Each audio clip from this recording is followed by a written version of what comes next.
What is DKA? Diabetic ketoacidosis. It is a condition of hyperglycemia, means high level of glucose present in our blood in the patient of diabetic. This is mainly confined to type 1 diabetes, but a patient with type 2 diabetes can also have it if they undergone stress, infections, UTI, cancers या inflammation. DKA is confirmed by a 3 criteria or a triad. DKA. D means diabetes, presence of high blood glucose level in the blood. Second is K, means ketones, presence of ketones in the urine or in the blood. A means acidosis. Ketones are generally acidic in nature, so जब ketone body हमारी body में present होंगे ketones, तो उससे एक acidic environment create होगा जिसे बोलते हैं एसिडोसिस. तो DKA डायबिटिक कीटो एसिडोसिस. तो DKA की पैथोफिजियोलॉजी क्या है कि कैसे होता है, उसके लिए हमें ये समझना होगा कि इंसुलिन का क्या रोल होता है. तो जैसे ही हम खाना खाते हैं, खाना हमारा डाइजेस्ट हुआ, एब्जॉर्ब हुआ, ग्लूकोज की फॉर्म में खाना हमारा लास्ट डाइजेस्ट होता है, वहाँ से एब्जॉर्ब होकर हमारे ब्लड स्ट्रीम में आता है. तो जैसे ही हमारे ब्लड स्ट्रीम में ग्लूकोज का लेवल ज़्यादा होता है, वैसे ही ये इसको सिग्नल, पेनक्रियाज को सिग्नल मिलता है इंसुलिन सिक्रीट करने का.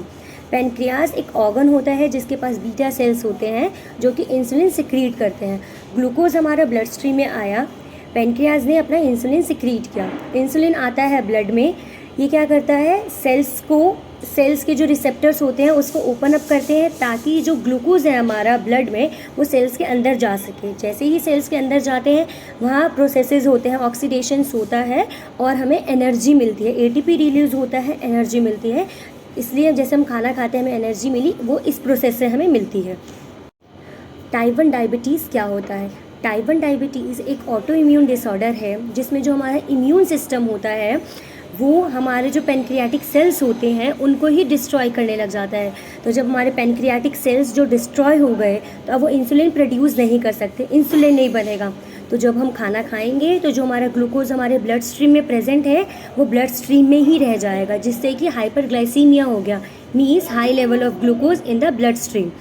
पर बॉडी को एनर्जी चाहिए, तो बॉडी जो है वो दूसरे मैकेनिज्म स्टार्ट कर देता है.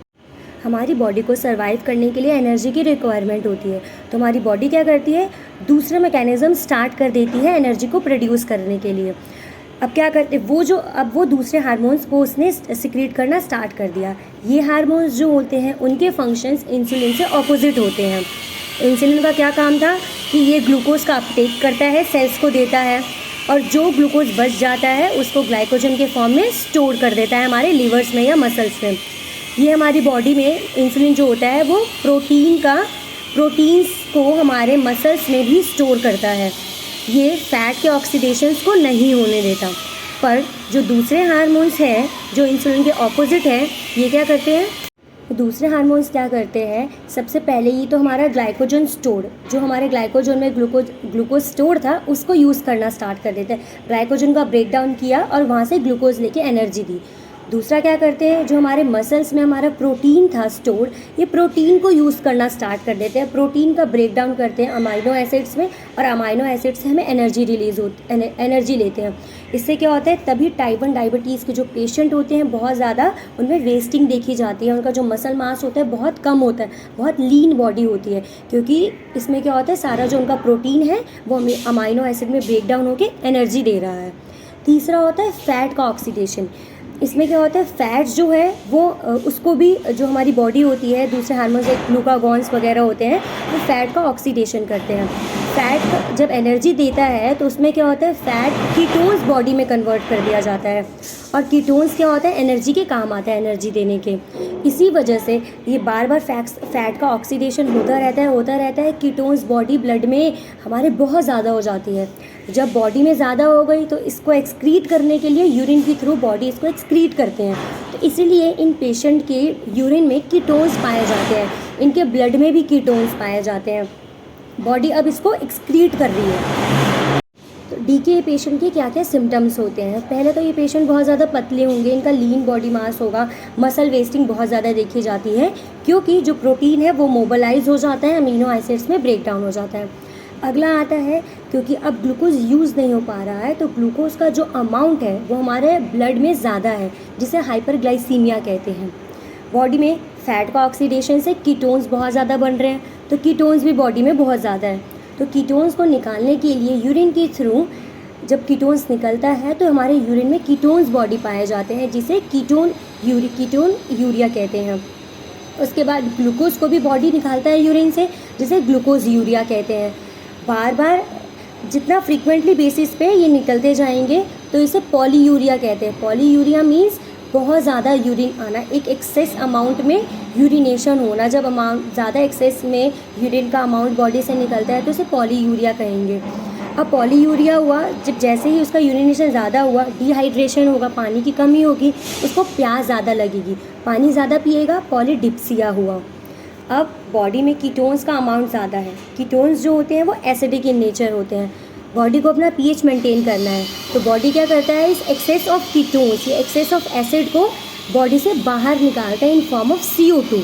तो ऐसे जो पेशेंट होते हैं वो जल्दी छोटी सांस लेते हैं, जल्दी सांस लेंगे ताकि ज़्यादा अमाउंट में CO2 बॉडी से बाहर निकाल सके, जिसे कॉस्मोल ब्रीथिंग कहते हैं। कीटोन्स की वजह से ही इनकी जो स्मेल होती है मुंह की, वो बहुत फ्रूटी होती है। फ्रूटी स्मेल्स भी कीटोन की वजह से ही देखा जाता है इनमें। जो DKA पेशेंट होते हैं वो टोटली आउटसोर्सेज ऑफ इंसुलिन पे डिपेंडेंट होते हैं। इनको बाहर से इंसुलिन की ज़रूरत होती है क्योंकि इनकी बॉडी में बिल्कुल भी इंसुलिन नहीं बनता है।